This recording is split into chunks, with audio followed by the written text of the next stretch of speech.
Muy buenas tardes a todos los presentes. Los saludamos desde Telesalud del Hospital Nacional Arzobispo Loaiza del Ministerio de Salud para dar inicio con la Tele-IC programada para hoy, jueves 28 de diciembre, con el tema Calidad de vida en pacientes reumatológicos, a cargo de la doctora Maruja Yupari Capcha, médico asistente del Servicio de Inmunorreumatología del Hospital Nacional Arzobispo Loaiza. Asimismo, recordarle a todos los participantes que pueden realizar sus preguntas a través del chat de la plataforma de Zoom para ser respondidas al final de la ponencia. Bienvenida, estimada doctora Yupari, estamos atentos a su presentación. Adelante, por favor. Muchas gracias por la invitación y también una cordial bienvenida a los participantes en esta pequeña conversación. Muy interesante el hecho de señalar la calidad de vida, porque cada uno de nosotros siempre procura tener una mejor calidad de vida. Y cuanto más cuando se es paciente y particularmente con una enfermedad de tipo reumatológica. Iremos caminando por allí. Bien.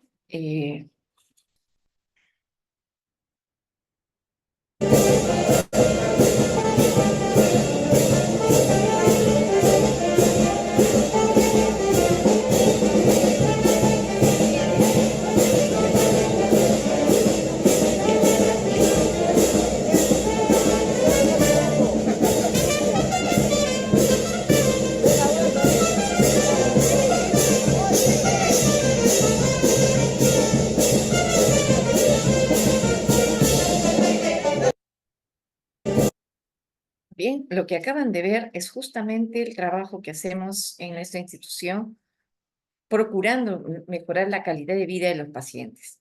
Ese grupo que ustedes acaban de ver es un grupo que está integrado por distintas enfermedades.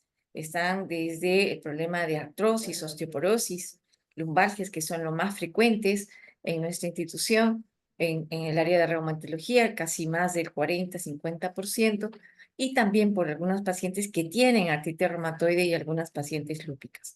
De tal manera que este va a ser un viaje que vamos a dar en la cual vamos a tener rutas, algunas ya, o sea, tenemos el objetivo a donde querer llegar, pero nuestras rutas pueden darnos sorpresas dependiendo de la movilidad que tomemos, ¿no? Y dependiendo también cómo lo veamos, ¿no? Esto es un gráfico en el cual es muy diferente ir por carreteras sinuosas, donde podemos encontrar alguna dificultad en nuestro camino, ¿no? Y si es que no hay un buen conductor, pues podemos tener alguna contingencia. Y el otro es un camino derecho, recto. Sabemos que al final está nuestro objetivo bien iluminado y bien precisado. Y eso es parte de lo que es la calidad de vida, o sea, la seguridad, ¿no? Es nuestra seguridad, la seguridad del paciente. Pero allí empieza el hecho de gestarse la calidad de vida. Em, por ejemplo, ya es conocido por cada uno de ustedes, ¿no? En el cual nosotros decimos, hoy empiezo mi dieta. Y resulta que el hoy es comer justamente lo que no tiene nada que hacer con la dieta, ¿no? O sea, comida chatarra. Pero eso va en función a la autoestima que nosotros tenemos, ¿no? O sea, la autoestima no puede estar en función a nuestro cuerpo, no puede estar en función al dinero, no puede estar en función a la inteligencia. Tiene que estar en función a la confianza que tenemos en nosotros mismos y pues obviamente eso va a determinar lo que nuestros abuelos siempre nos han dicho, ¿no? O sea, la palabra del hombre es el que vale o la palabra del individuo es el que vale, ¿no? O sea, cumple con lo que se promete o con lo que se dice. Y en el aspecto de la reumatología, pues vamos a ver nosotros que lo vamos a poner en 4 espacios respecto a las enfermedades para que podamos tener una idea, porque en realidad los reumatólogos manejamos más de 250 enfermedades y parte de esas, pues lo podemos, digamos, resumir en 4 para que no sea muy engorroso. O sea, las enfermedades de tipo degenerativa, las de tipo inflamatoria, como el caso de la artritis reumatoide, las degenerativas como la artrosis, las autoinmunes, como el caso del lupus eritematoso sistémico, y las otras de lo que llamamos de partes o extraarticulares o partes blandas, o sea, que involucran tendones, ligamentos, ¿no? Y que a veces es de bastante frecuencia, digamos, su compromiso por el tipo de actividades que hacemos. Y entonces, cuando nosotros vemos la calidad de vida, vamos a ver prácticamente casi en 8, 7, 5, 10 dimensiones, ¿no? Va a depender mucho del enfoque que le den. Nosotros acá hemos considerado las, digamos, 8 primeras fundamentales, ¿no? Primero, que tiene que ver con lo que es la integridad de la salud, ¿no? O sea, el bienestar general, físico, mental, ¿no? En el equilibrio emocional, ¿no? Y un medio ambiente saludable, un trabajo saludable, ¿no? Un trabajo decente, como le llamamos nosotros en salud ocupacional. Y luego la calidad del medio ambiente, o sea, no es lo mismo estar rodeado, digamos, de contaminantes como los desperdicios digamos, sólidos, o estar rodeados, por ejemplo, de materiales como minerales, ¿no? En las zonas mineras, que está rodeado de plantas, que está rodeados de, digamos, el riesgo de un río, por ejemplo, ¿no? No es lo mismo. Yo en la ciudad, por ejemplo, no es lo mismo caminar por una zona plana, pavimentada, que por una zona irregular, no pavimentada, subir a los cerros por escaleras que subir simplemente, digamos, por un plano inclinado. Entonces, no es lo mismo. El bienestar financiero está en relación al tipo de, digamos, de ingresos que tenemos. No es lo mismo tener una precariedad en trabajar solamente para el día a día. No es lo mismo tener un contrato, digamos, sin goce de seguro social ni jubilación. No, no es lo mismo un contrato CAS que una persona que tenga un nombramiento. No es lo mismo en cuanto a los ingresos y en cuanto, digamos, a los gastos fijos que se pueden tener, o a las proyecciones o a los proyectos que se pueda tener. El hecho de pertenecer, ¿no? Digamos, estar integrado culturalmente, ideológicamente, lingüísticamente en un grupo, ¿no? No es lo mismo hablar quechua o hablar aymara o hablar, digamos, el idioma ayaninca, etcétera, y no poder comunicarse directamente con el castellano, por ejemplo, ¿no? Entonces, o, digamos, tener temor a expresar sus canciones, a expresar digamos, sus costumbres, ¿no? No es lo mismo. Entonces, y lo otro, la seguridad personal, o sea, vivimos en una inseguridad plena, ¿no? Todos sabemos de que saliendo de nuestra área de trabajo podemos tener alguna contingencia, o en la esquina de nuestra casa, etcétera. Entonces, es muy importante tener seguridad, sentirnos seguros, ¿no? El tipo de trabajo, no es lo mismo un trabajo, digamos, para un joven, por ejemplo, estar haciendo cargas con más de 100 kilos, y este joven mide 1,56 m, pesa 55 kilos o 50 kilos, y está cargando 100 kilos de papas, por ejemplo. No es lo mismo, ¿no?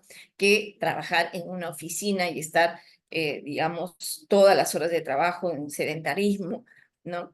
Y no es lo mismo que practicar el deporte con los entrenamientos reiterativos. No son los mismos, porque van a determinar,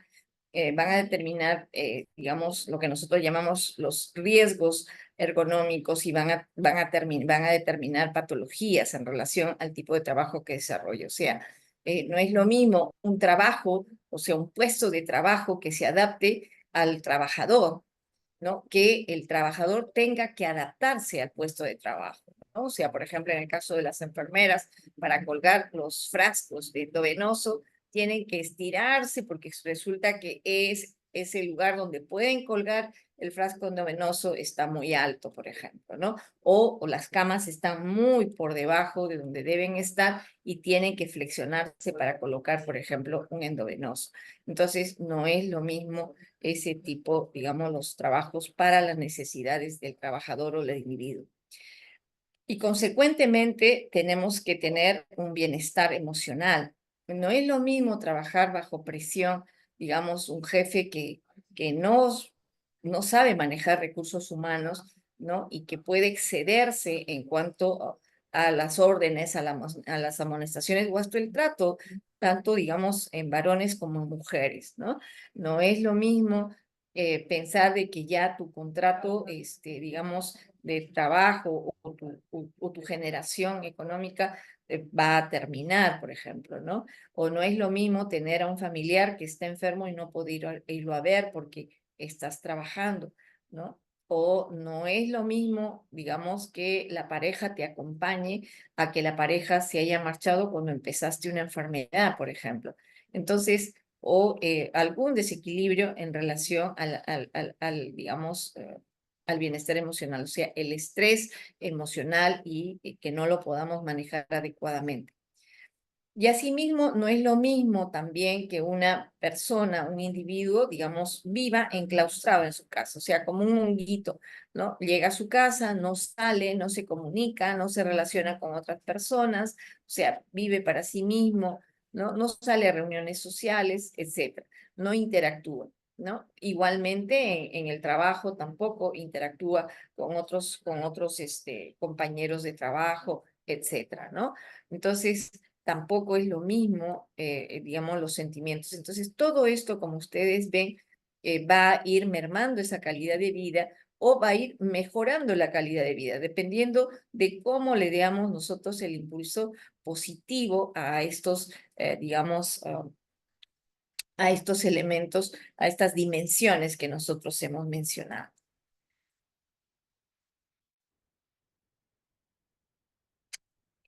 Ok, listo, bien. Entonces, diremos, miren ustedes, ¿qué tenemos con calidad de vida? ¿No? O sea, lo que vendría a decir un poco alguna vez, creo que lo mejor que haya dejado una congresista fue eso, ¿no? Vive la vida y que la vida no te viva, ¿no? O sea, y por eso lo pongo aquí a los sentimientos, ¿no? De cabeza, porque muchos de ustedes deben haber visto alguna película acompañando a sus hijos, ¿no? Donde ella representa pues a la tristeza, ¿no? Y mire, la tristeza está muy alegre ahí, deseándonos buenos días y saludándonos. Entonces, la calidad de vida, esto no quiere decir que la calidad de vida es percibida, o sea, digamos, diariamente por el individuo, ¿no? En donde nosotros hacemos la evaluación de nuestro propio bienestar o la falta del mismo. Entonces, fíjense ustedes acá en la figura que les muestro, ¿no? Ahí tenemos al niño, ¿no? Y fíjense cómo está el pequeño. Está acostado sobre su ovejita y él está feliz, contento. Encontró una cama móvil ahí y de hecho se divierte mucho. Entonces, tiene que ver con esos aspectos emocionales, sociales y físicos de la vida del individuo, ¿no? Y a él nadie le ha enseñado lo que es calidad de vida, nadie le ha explicado lo que es calidad de vida, o sea, él hace su calidad de vida, ¿no? Y su percepción definitivamente es positiva, ¿no? Y involucra con el compañero que cotidianamente juega, probablemente, que es la ovejita, ¿no? Pero también a nivel sanitario, o sea, a nivel de los hospitales, a nivel de las atenciones de salud, también hay un concepto de calidad de vida, ¿no? Pero está relacionado íntimamente con, digamos, recuerdan ustedes que cuando colocamos ahí salud, ¿no?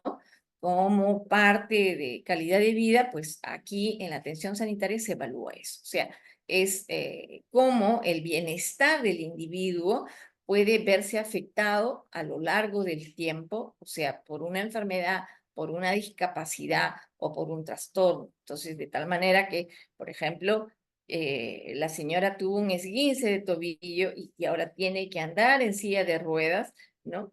por un buen rato, o sea, 6 semanas y a veces inclusive puede irse hasta 3 meses si es que no hay una buena recuperación. Entonces eso va a cambiar también su calidad de vida, va a cambiar su seguridad, va a cambiar su estado emocional, etcétera, ¿no? O sea, va a cambiar muchas de esas dimensiones que nosotros hemos mencionado previamente. O cuando, por ejemplo, circunstancialmente, un individuo, por ejemplo, le amputan la mano izquierda, ¿no? Y también obviamente va a cambiar su calidad de vida, ¿no? Más aún si es que él era zurdo para escribir, para comer, etcétera. O sea, queda ya con una incapacidad, ¿no?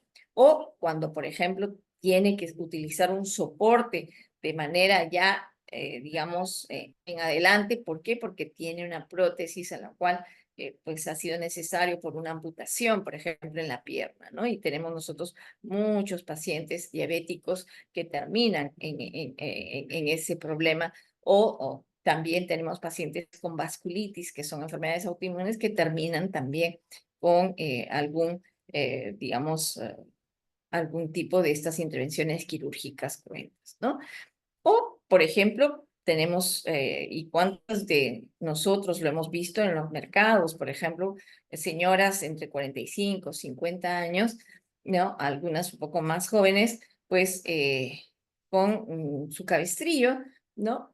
Y acá hay una fractura de coles, por ejemplo, ¿no? Que puede estar relacionada con osteoporosis. Entonces, también eso va a determinar en el tiempo cómo va a haber afectado lo que es al individuo saludable previamente, digamos, estas contingencias va a llevar al deterioro de su calidad de vida.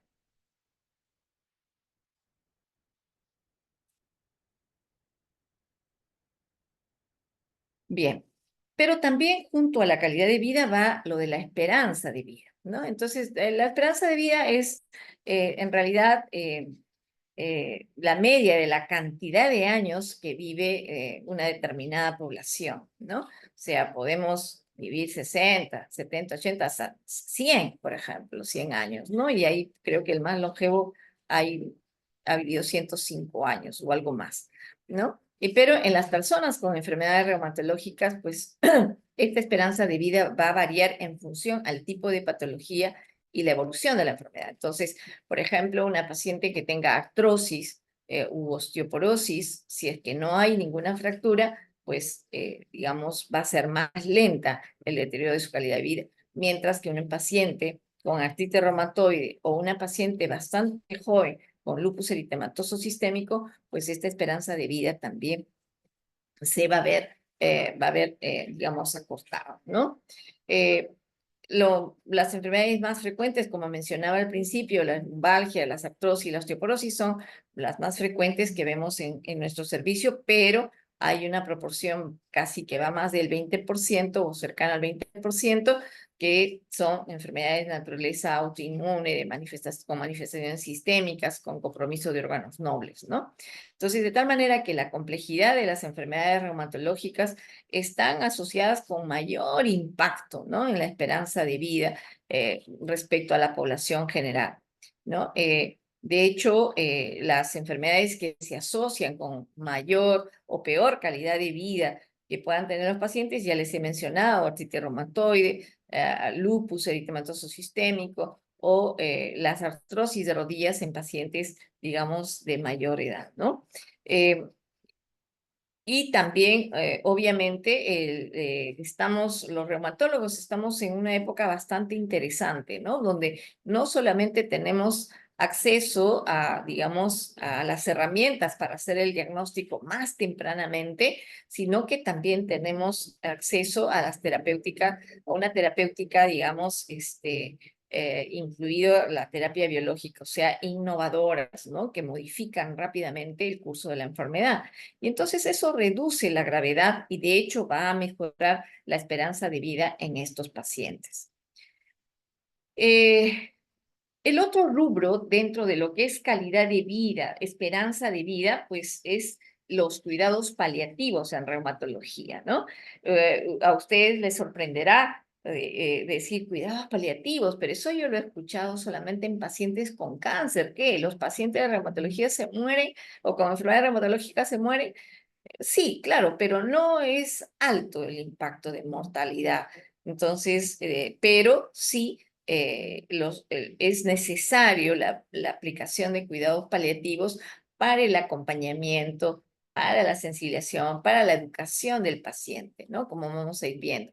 ¿Por qué? Porque, digamos, el grado de satisfacción que tiene el ser humano con respecto a su estado de salud, ¿no? Por ejemplo, acá vemos, él es un maestro cirujano cardiovascular, digamos, innovador en la década de los 50, hizo los primeros cambios valvulares en el Almenara, es más, construyó válvulas, digamos, mitrales allí para colocar a los pacientes, ¿no? El doctor Malpartida y pues él tiene ya una muy buena edad, más o menos, no les voy a decir cuánto, pero en realidad luce muy jovial, muy saludable, ¿no? Eh, es por eso es el grado de satisfacción, ¿no? Entonces, el aumento de la prevalencia de las enfermedades crónicas no transmisibles, porque ahí están todas las enfermedades reumatológicas, ¿no? Y de hecho, la complejidad de su control, porque vamos a utilizar, digamos, no solamente el tratamiento médico, sino tratamiento no médico, vamos a necesitar también la colaboración de otras especialidades. Entonces, de ahí hace que sea un poco más compleja, ¿no? Y sobre todo cuando ya hay estados avanzados. Por ejemplo, nosotros tenemos pacientes que, digamos, pueden hacer una vasculitis primaria o una vasculitis secundaria, o sea que es una lesión a nivel de los vasos sanguíneos, ¿no? Que pueden llevar a una suerte de necrosis, ¿no? Ya sea de los dedos o de las partes donde están involucrados, digamos, están dañados estos vasitos. Entonces, de tal manera que esto va a hacer que sea más compleja también el manejo y de hecho, cuanto más avanza la edad, pues van a aumentar la demanda de los sistemas de salud y obviamente esto va a hacer de que se requieran mayores intervenciones dirigidas específicamente para abordar los síntomas que el paciente presenta y devolverle un estado funcional óptimo, ¿no? Y ahí entra a tallar estos cuidados paliativos que van a dar respuesta a esta necesidad, ¿no? Su atención va dirigida a todas las personas que padecen una enfermedad avanzada y también que tenga la característica de incurable, ¿no? Porque nosotros en nuestros pacientes con enfermedades autoinmunes, ¿no? Que son de naturaleza sistémica, no podemos decirlos que los vamos a curar. Podemos decir que podemos controlar la enfermedad, ¿no? Pero que están dentro del rubro incurable, ¿no? O sea, no utilizamos ese término definitivamente, pero sí ya sabemos que están dentro de ese rubro, ¿no? Y entonces, obviamente, ahí se requiere darle todo el contexto, el apoyo para tener una mejor calidad de vida en estos pacientes. Y de hecho, los cuidados paliativos complementan, o sea, es un complemento para mejorar esta calidad de vida hasta el final de la misma, obviamente, ¿no? Pues mejor, o sea, proporciona mejoría en la calidad de vida, como ya ustedes pueden haber sacado sus conclusiones de este pedazo que acabamos de mencionar, ¿no? Y su atención, pues de hecho, va a cubrir aspectos físicos, psicológicos y hasta los espirituales, ¿no? Porque también intervienen ahí los sacerdotes o los ministros, dependiendo de la religión del paciente, ¿no? Inclusive va a ayudar en el periodo de duelo en el caso de los familiares. O sea, hasta ese contexto va los cuidados paliativos. Y entonces cuando vemos que, digamos, 1 de cada 5 personas padece de alguna enfermedad reumatológica en su vida, ¿ya? Y cuando van subiendo los años, vamos a ver de que 1 de cada 3 individuos entre los 45 y 64 años va a tener una enfermedad reumatológica y 1 de cada 2 a partir de los 65 años lo va a tener. Entonces, para que vean ustedes, digamos, en cuanto a la prevalencia de este tipo de enfermedades, ¿no? Este tipo de dolencias definitivamente va a afectar a personas mayores, ¿no? Como el caso de la artrosis, por ejemplo, ¿no? O de la osteoporosis, pero también nosotros tenemos niños, tenemos adolescentes y tenemos adultos jóvenes, ¿no? En el contexto de estas enfermedades reumatológicas, y en ellos generalmente predominan estas enfermedades de naturaleza autoinmune, ¿no? ¿Qué factores definen a las enfermedades reumáticas? O sea, estos factores en relación a la calidad de vida, pues hay una alta frecuencia en la población general, hay tendencia a la cronicidad, ¿no? De hecho, pues en su evolución pueden causar discapacidad pues consecuentemente tienen un gran impacto en la calidad de vida y en la funcionabilidad de la paciente, o sea, su grado funcional de la persona, del individuo, ¿no? Y esto conlleva pues a un alto consumo de los recursos sanitarios, o sea, que puede brindarlo directamente el Estado, puede brindarlo los seguros, pero que también demanda el gasto de bolsillo del paciente, ¿no? Y consecuentemente muchas veces puede ser parte de la pérdida de la productividad laboral el hecho de tener un tipo de estas enfermedades.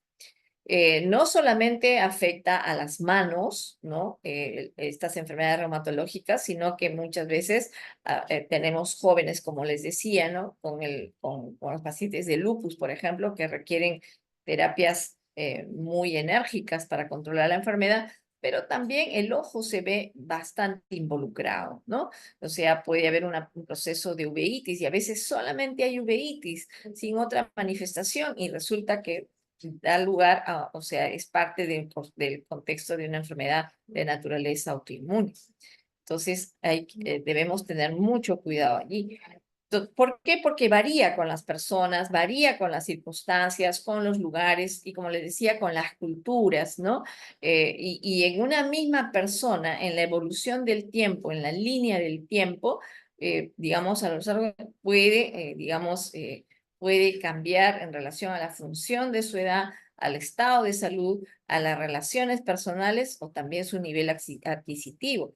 Entonces, puede ser actualmente tenga la enfermedad en el adulto joven y resulta que progresivamente va a irse pues convirtiendo digamos, en un jubilado y definitivamente la capacidad adquisitiva también se va a ver mermada, ¿no? Entonces, y eso también va a determinar otra dimensión, digamos, de manera negativa en lo que es digamos, la calidad de vida. La artritis reumatoide quizás es la reina en reumatología digamos, uno, porque eh, sigue siendo desafiante, ¿no? Dos, porque lleva rápidamente al deterioro de la función, llevando a una incapacidad eh, laboral, ¿no? Eh, y también, digamos, el espectro de la terapéutica, o sea, de nuevas terapias innovadoras para el control de la enfermedad, ¿no? Eh, y una de las cosas muy interesantes que nosotros tenemos que hacer que el paciente lo comprenda, o sea, es la resiliencia, ¿no? O sea, a manos diferentes, nuevos estilos de vida o de actividades que tenemos que hacer. O sea, tenemos que ganarle a la enfermedad con sus propios elementos y con nuestras herramientas, ¿no? Entonces, nos pueden, digamos, ganar muchas dudas y de hecho vamos a preguntar a 50,000 personas y de repente nos darán 50,000 opiniones diferentes y de repente nos dirán, esto es bueno, o sea, desde, ¿sabes qué? No sé, la hojita de tanto y la patita de cuy, más o menos, ¿no? Entonces, pero lo importante es de que nosotros comprendamos que eso es un reto, ¿no? Y que debemos superarlo, pero de una manera racional, dirigida, acompañada, ¿no? Educada por el médico especialista y en este caso el reumatólogo. Al inicio lo veremos un poco difuso, un poco claro, como niebla, como en este caso, ¿no? Podemos estar tomando nuestra tacita de mate o de café y lo vemos así, ¿no? Pero luego que vamos entendiendo cómo es la enfermedad, cómo se va a comportar la enfermedad y qué podemos hacer para contribuir a que eso no siga avanzando y progresando, pues nuestro cielo se va a volver mucho más claro, ¿no? O sea, va a haber mucha luz de esperanza y vamos a enfrentarnos, como el caso de estas pacientitas que se han enfrentado sin miedo al COVID, inclusive se han vacunado y todo lo demás, porque justamente querían tener una mejor calidad de vida. Ahora, todo eso, digamos, influye cómo vamos a actuar en nuestro, como les decía, en nuestra actividad laboral, cómo vamos a adaptar nuestra actividad laboral a nuestras necesidades. No nosotros a la actividad laboral, sino que la actividad laboral tiene que adaptarse a nosotros. También nuestras actividades, digamos, sociales, o sea, no tenemos por qué aislarnos de nuestras actividades sociales, ni tampoco tenemos que decir, ay, ya tengo la enfermedad y ya no puedo salir, ya no puedo comer, ya no puedo hacer esto. No, el ya no, eso tiene que terminar. El ya no debe existir en el idioma que ustedes manejen. Y de hecho, procurar, digamos, estar más integrado con la naturaleza, ¿no? De cuando en vez escaparnos los que están acá en Lima, fuera de Lima, ¿no? Y los que están ya viviendo, haciendo su vida fuera de Lima, pues digamos, tienen un poquito más de ventaja de estar más rodeado de la naturaleza, ¿no? Y lo otro, pues, como ustedes han visto en el video, ¿no? Pues hacer, digamos, la integración cultural, ¿no? O sea, cada uno, porque acá en el Oaxaca es un Perú chiquito, o sea, recibimos de todas las partes del Perú y entonces ahí los integramos con su música, con sus danzas, los integramos con su idioma, ¿no? Porque sí hay pacientes que hablan dialecto de la selva, hablan dialecto, digamos, de la sierra, parte del quechua, por ejemplo, ¿no? Y bueno, también las jergas que se utilizan en Lima, ¿no? Entonces, de tal manera que hay una integración en ese sentido, pero todo parte del trabajo que se hace con respecto a la autoestima, de cuánto me valoro, cuánto, digamos, cuán importante soy yo, ¿no? Y la otra enfermedad gravitante para nosotros es la lupus eritematoso sistémico. ¿Por qué lo mencionamos? Porque es muy frecuente, porque es prevalente en general de todas las enfermedades reumatológicas. No, o sea, pero sí es muy importante y es prevalente en un grupo, digamos, de pacientes. Son los pacientes más jóvenes que están en plena actividad laboral y están construyendo sus proyectos de vida. O sea, ni siquiera han empezado a construirlos y están empezando a construir sus proyectos de vida. Entonces, de tal manera que es un reto tanto para el médico tratante, ¿no? Como para el paciente que lo padece. Entonces, de hecho, ahí se experimenta un alto sufrimiento físico porque pues el abordaje es con mucho dolor, mucha limitación, ¿no? Y que esto puede ser proporcionalmente a la edad, ¿no? Y también hay comorbilidades que se pueden ir sumando, ¿no? Y obviamente esto significa que vamos a ingresar más frecuentemente al hospital y podemos tener, digamos, infecciones, ¿no? Y eso sucede con nuestros pacientes lúpicos por la enfermedad, por el tratamiento que reciben, tratamiento inmunosupresor, ¿no? Y de hecho, eh, pues, en los días que ya, digamos, nos llegan al final, no es bueno privar al enfermo y a su familia de la posibilidad de aliviar el sufrimiento, ¿no? Y de hecho tenemos hasta el último momento preservar la calidad de vida, ¿no? Entonces, por eso es muy, muy importante, como les decía, el manejo multidisciplinario, interdisciplinario, porque vamos a necesitar de todas las especialidades, desde medicina física, rehabilitación, para devolverle un poco la funcionabilidad, disminuir de incapacidad a discapacidad o de repente retornarlo a sus actividades habituales, ¿no? O si hay compromiso, por ejemplo, del tipo de vital como cerebro, corazón, riñón, también vamos a necesitar la evaluación de otras especialidades, de los ojitos, ¿no? Etcétera, ¿no? Entonces, de tal manera de que le permitamos al paciente que tenga la oportunidad de adaptarse a esa transición de lo curativo a lo paliativo, ¿no? O sea, digamos, ir acompañándolo en ese proceso, ¿no? En función a las necesidades para poder, digamos, disminuir los síntomas, las interrelaciones sociales, las espirituales, porque pues ellos también sufren un hecho de decirle, bueno, ya yo no creo en Dios, me ha abandonado, me ha castigado, etcétera. O sea, el castigo lo tienen allí muy presente muchos de los pacientes, ¿no? Y eso va a contribuir también, pues, a un deterioro emocional, definitivamente, ¿no? Y acá, como tenemos, por ejemplo, ¿no?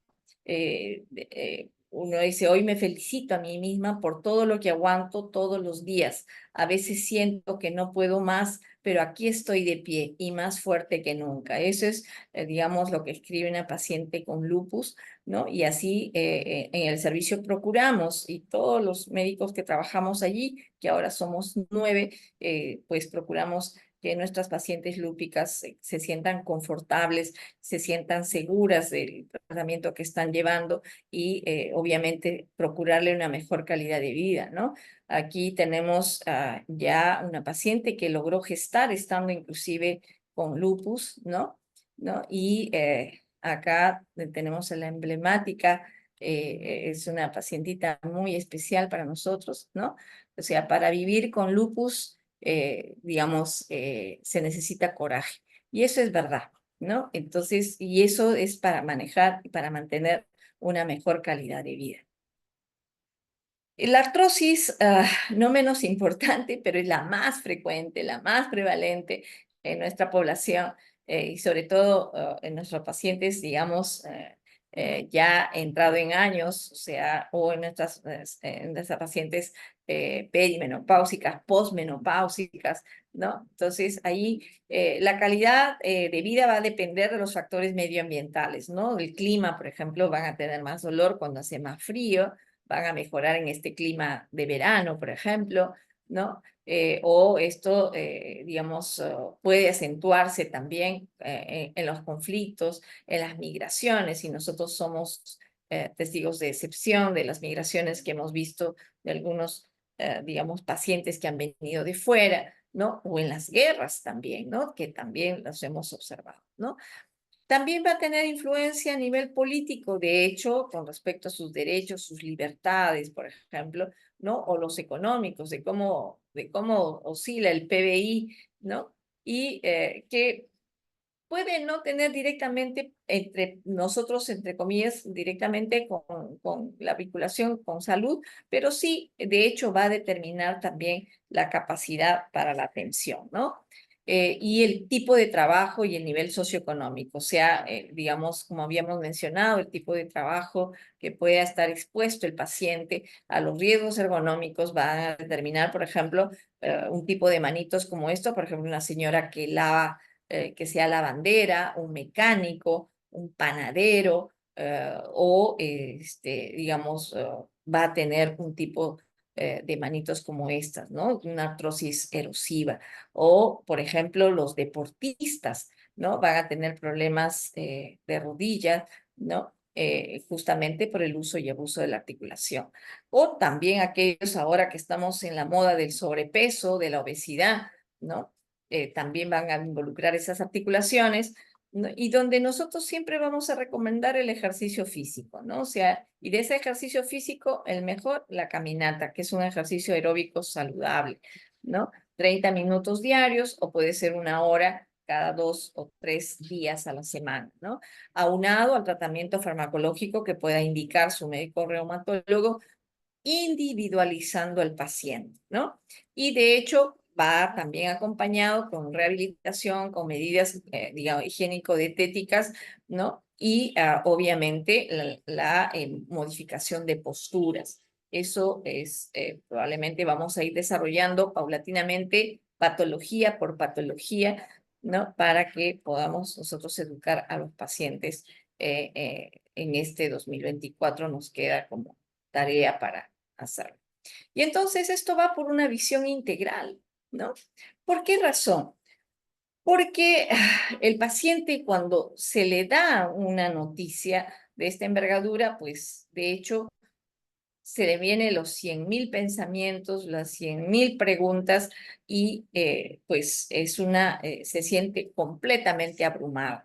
Pero para eso está el equipo de salud, ¿no? O sea, en el caso de nosotros tenemos médicos residentes en formación de reumatología, ¿no? Tenemos a médicos asistentes con muy buena performance, ¿no? Digamos, en la área de sus competencias y tenemos personal, digamos, de apoyo, como el caso de enfermería, muy, muy bueno en el sentido de ayudarnos con la aplicación de los tratamientos de los pacientes, la educación de los pacientes, la sensibilización de los pacientes, ¿no?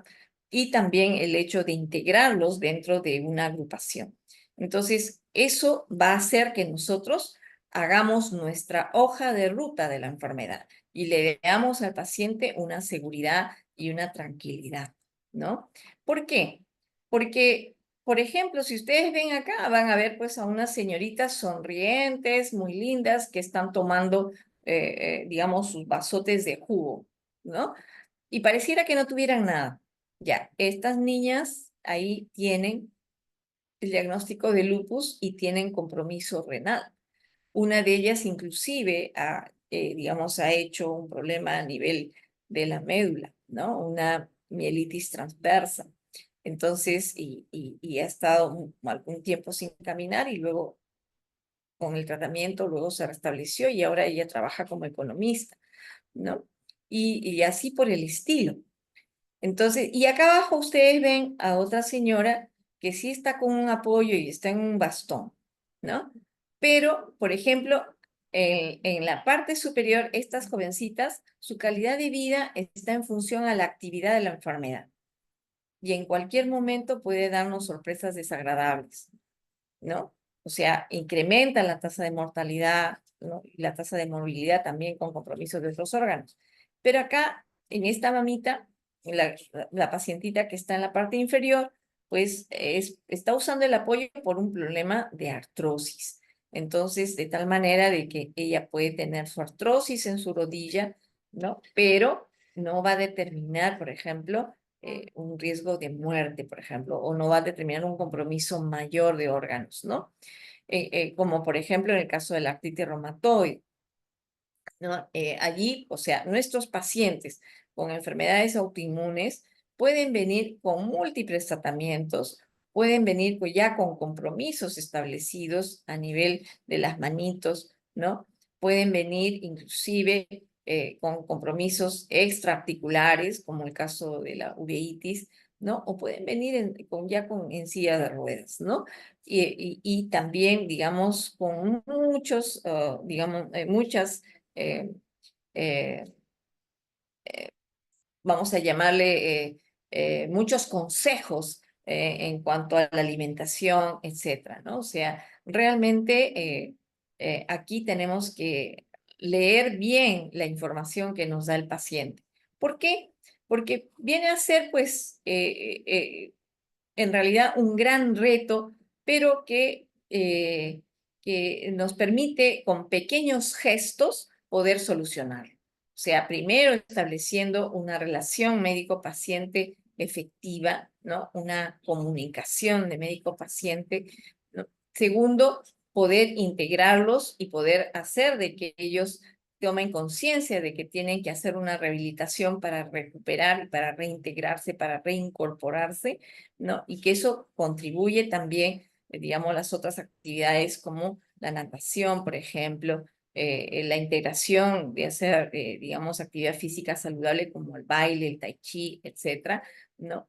Y también lo más importante, el tipo de alimentación que llevamos, ¿no? O sea, que debe ser una alimentación saludable, ¿no? Exenta de grasas, de frituras, de embutidos, digamos, de alcohol, por ejemplo, ¿no? O de harinas, digamos, procesadas, y que eso va a incrementar el peso y también va a darnos problemas a nivel, digamos, de dislipidemia, ¿no? Entonces, por eso hablamos nosotros que debe haber un manejo por equipo multidisciplinario, ¿no?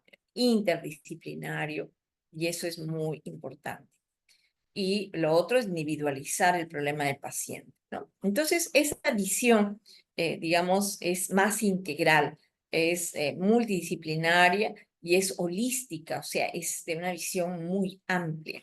¿Por qué? Porque vamos a dar tratamientos que van inclusive, lo último generacionalmente que se ha creado, la terapia biológica, vamos a hacer procedimientos. ¿Por qué? Porque estamos dentro de una sede docente que forma a médicos especialistas, pero también somos sede docente de pregrado, ¿no? O sea, que forma a los futuros médicos. Y entonces hay una gran responsabilidad en ese sentido.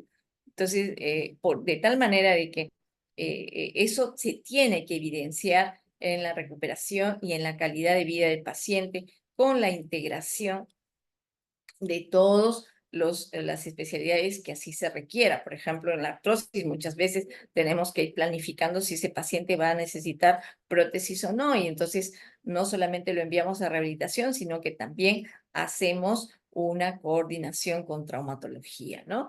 Entonces, diremos que la evaluación de la calidad de vida prácticamente es un producto del interés por aspectos cualitativos centrados en el paciente, ¿no? Y obviamente vamos a darle una menor visión a la parte anatómica, pero sí digamos, tenemos que darle prioridad a la funcional en estas enfermedades crónicas, ¿no? Lógico, luego después de haber hecho el diagnóstico. Y cuando hablamos ya de una atención centrada en el paciente, con una visión integral, pues no solamente es el hecho de rodearla de las herramientas para hacer el diagnóstico, sino que también del tipo de tratamiento, ¿no? O sea, el tratamiento que vamos a hacer durante la fase aguda, la fase crónica, donde nosotros realmente vemos que el mayor de los problemas es la reducción del estrés, ¿no? Y esto tenemos que enseñarle al paciente que maneje ese estrés y que ese estrés se convierta en parte simple y regular de su vida, o sea, que se vuelva su amigo. Entonces, de tal manera que podamos manejarlo adecuadamente, ¿no? Y darle tiempo para las cosas que son más importantes, o sea, priorizar y desentendernos de todas las cosas tóxicas o de las personas tóxicas o de aquellas que están acostumbradas a dejarnos el camioncito de la basura, o sea, aquellos que nos cuentan todos sus problemas, pero que no tienen la capacidad de escuchar al que recepciona los problemas, ¿no? Entonces, eso también. Y hay una fase aguda y una fase crónica, ¿no? Entonces, como les decía, en la fase aguda simplemente tenemos que desconectarnos de todas esas cosas crónicas y empezar a manejar el estrés. Y es un reto, sí es un reto. Conjuntamente, y acá pues el hecho de, ponemos, ¿no? En el caso del paciente con antitraumatoide, la aventura de amarrarnos las zapatillas, o sea, por los movimientos complejos que se hacen, ¿no?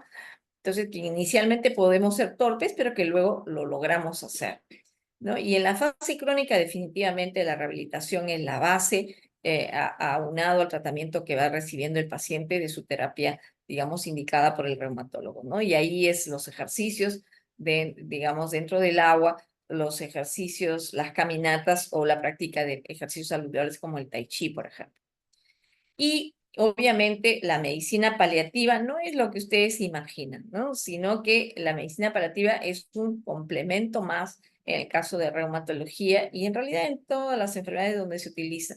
O sea, hablamos nosotros de una atención integral activa, o sea, donde no solamente le damos confianza y seguridad al paciente de lo que está recibiendo y de lo que se está haciendo con él, sino que también bajamos con ellos y nos integramos, por ejemplo, en las actividades que se hacen con los pacientes. Es muy interesante ello. Entonces, el médico obviamente va pues aunado, como les decía, desde las terapias que hace tiempo llevamos a cabo y con las terapias biológicas actualmente utilizadas. Y todos van en relación, digamos, están plenamente individualizadas y deben estar individualizadas e indicadas para digamos, para el diagnóstico bien establecido. Y el no médico, pues empezamos por digamos, la nutrición saludable, ¿no? Donde van a alternar las frutas, las verduras, van a alternar, digamos, los cereales, lo que nosotros conocemos como las menestras, ¿no? Con el tai chi, con el yoga, ¿no? Y con las caminatas que se promueven. Entonces, de tal manera de que va a ser, por eso hablamos nosotros de una atención integral activa, ¿no? Y también en los casos de los pacientes con artritis reumatoide se les provee de ortesis, o sea, se les provee de herramientas que pueden utilizarse en la casa y que les son útiles de acuerdo al grado funcional que tienen en las manitos, porque es la que más se ve afectada. Y, digamos, también el pie se ve afectado, pero no tanto como en el caso de las manos, ¿no? Por la misma actividad que tenemos con las manos. Entonces, de tal manera que se hacen estos instrumentos para facilitar digamos, la función y para que el paciente no se sienta frustrado de no poder hacer sus cosas, ¿no? Entonces, miren, hasta para poner a un bolígrafo y escribir, o en su defecto los cubiertos, o también para poder lavarse los dientes o poder peinarse. Entonces,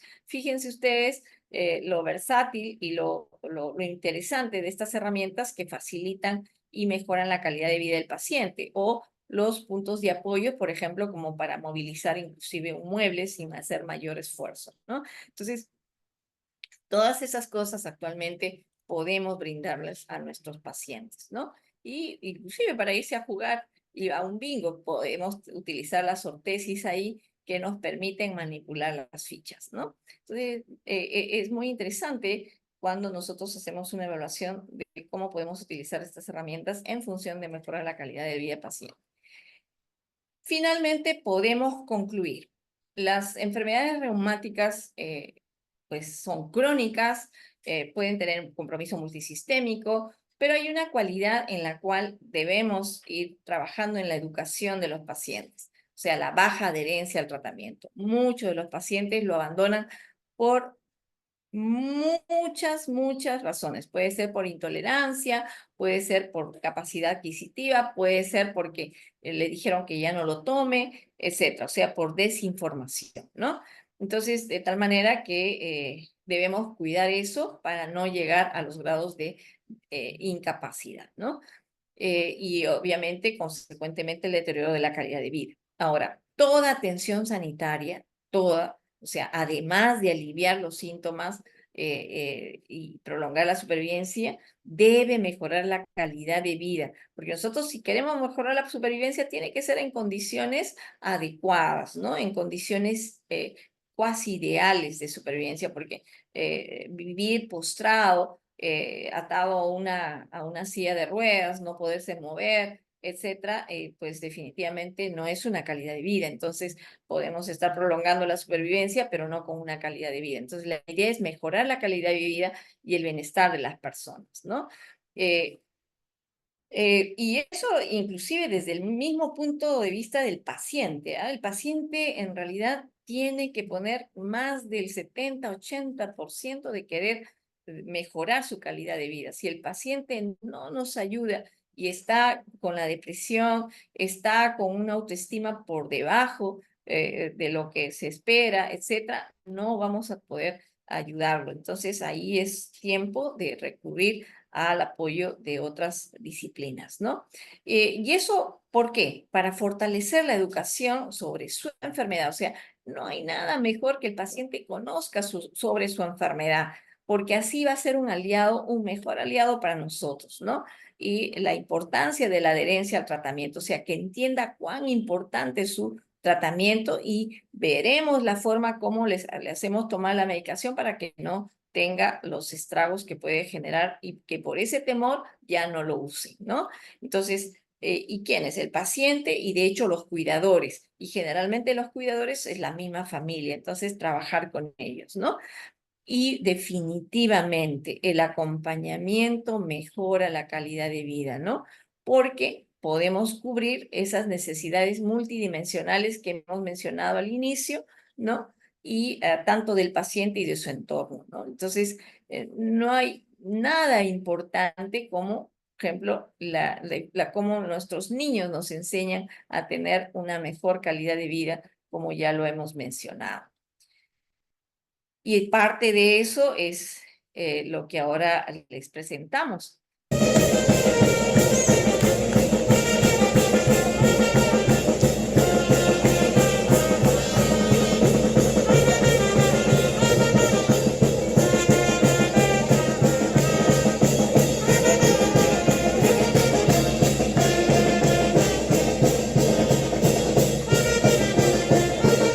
¡Celeste! ¡Celeste!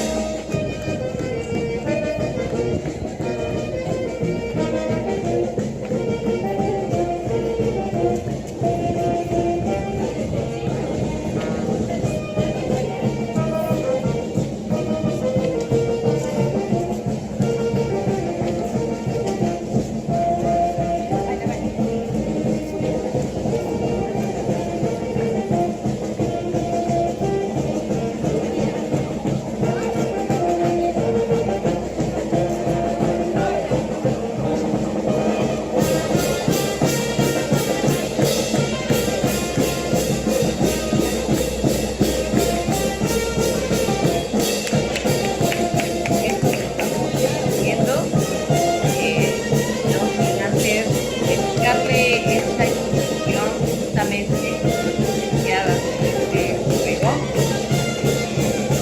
y decirles que vamos a estar atentos a todo lo que está sucediendo en su salud, que vamos a procurarle una mejor calidad de vida.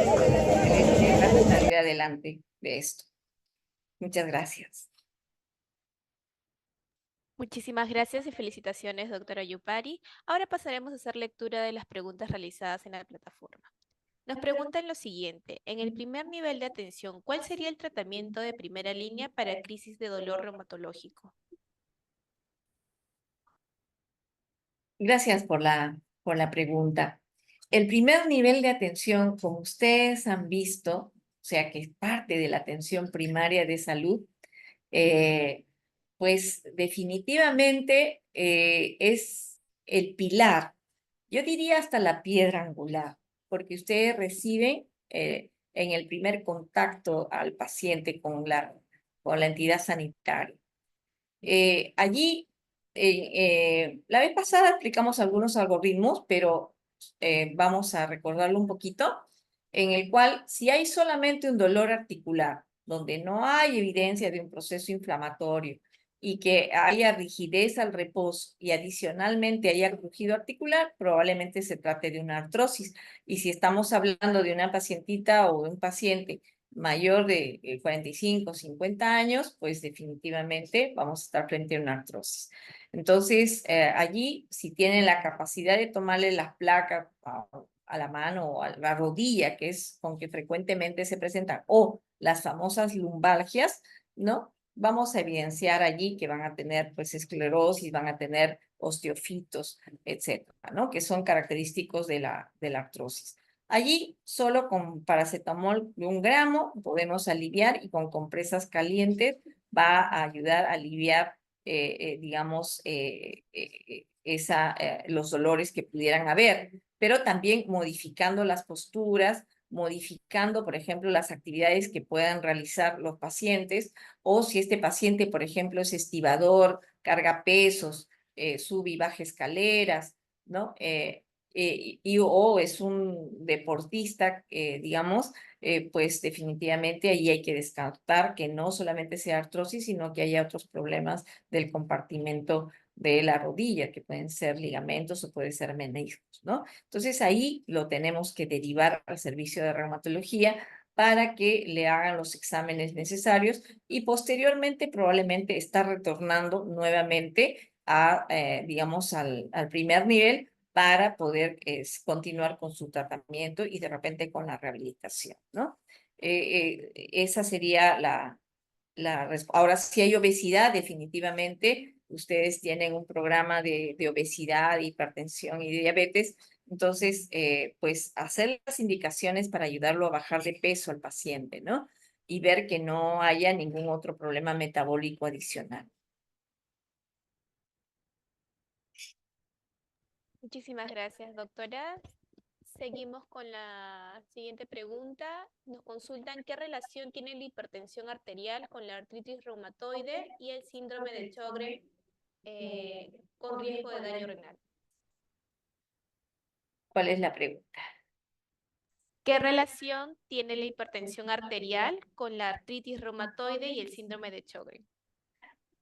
Y hay componente renal, tengo entendido también. Ok, Exactamente. ya.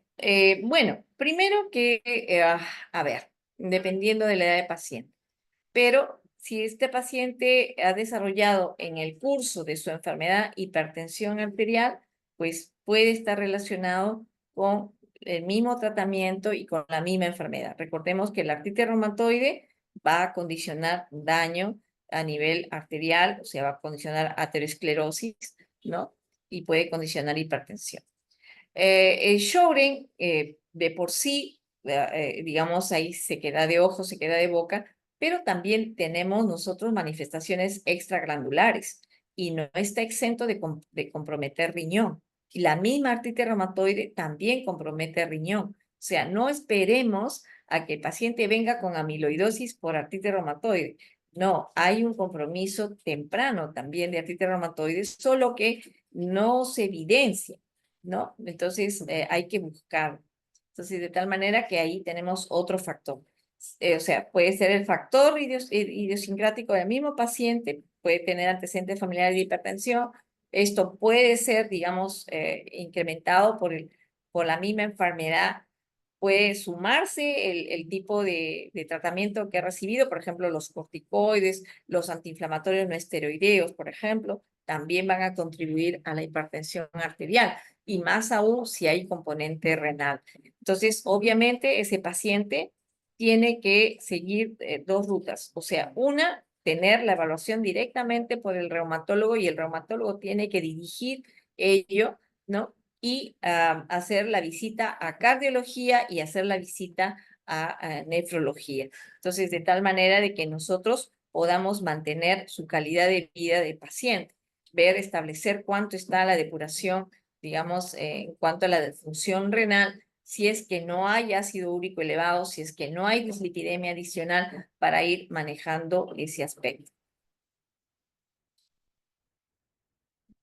Muchísimas gracias y felicitaciones, doctora. Continuamos con la última pregunta. Nos indican en qué momento de la enfermedad podemos iniciar el manejo paliativo del paciente.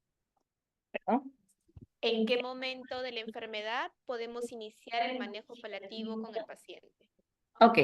Ah, el manejo paliativo en realidad va desde el principio, ¿no? Porque les decía que el paliativo es un acompañante y su función o su objetivo fundamental es la educación del paciente, es el acompañamiento del paciente, es que ese paciente no tenga temor a enfrentarse a los tratamientos que va a recibir. Digamos, hacerle entender que digamos, el tratamiento que se le va a dar ahí no lo va a curar, sino que va a atenuar la enfermedad, va a controlar el progreso de la enfermedad y que ese progreso de la enfermedad va a depender de la adherencia al tratamiento. Entonces, el cuidado paliativo va desde el principio, porque, repito, es un acompañamiento. O sea, va desde el principio hasta el duelo en el caso, digamos, de los pacientes más severamente comprometidos, ¿no? Entonces, ahora, si ustedes me preguntan quiénes van a requerir más tratamiento o a quiénes van a requerir cuidados paliativos, pues vamos a ir categorizando, ¿no? O sea, los pacientes con vasculitis, los pacientes con lupus, los pacientes con artritis reumatoide, ¿no? Y los vamos bajando en cuanto a las lumbalgias, en cuanto a la artrosis, por ejemplo, y los pacientes con osteoporosis que tengan fracturas, ¿no? Sean fracturas de cadera o digamos, fracturas vertebrales o que hayan tenido antecedentes de fracturas previas, ¿no? Entonces, más o menos en ese espacio, nosotros podemos aplicar los cuidados paliativos en pacientes reumatológicos. Muchísimas gracias nuevamente, doctora, y felicitaciones por tal extraordinaria ponencia y esperamos contar con su presencia en una próxima oportunidad y agradecer a todos por su participación y los invitamos a suscribirse a nuestro canal de YouTube. Nos pueden encontrar como Hospital Nacional Arzobispo Loaiza. Ahí podrán ver nuevamente esta y otras telecapacitaciones y tele-IS. De igual manera pueden escribirnos en los comentarios otros temas de interés que les gustaría que se tocaran próximamente. Y con nosotros sería hasta una próxima tele-IS. Doctora, ha sido un honor tenerla el día de hoy con nosotros. Muchísimas gracias. Si me permite, darle las gracias a todos aquellos, no sé el número de participantes, pero darle las gracias a todos los que han tenido digamos, la deferencia de dar un tiempo para escuchar esto y desearles en los próximos años lo mejor, que se cumplan todos sus, digamos, proyectos de vida que se pueden haber trazado y con salud y trabajo. Un abrazo para todos y feliz año 2024. Muchísimas gracias, doctora.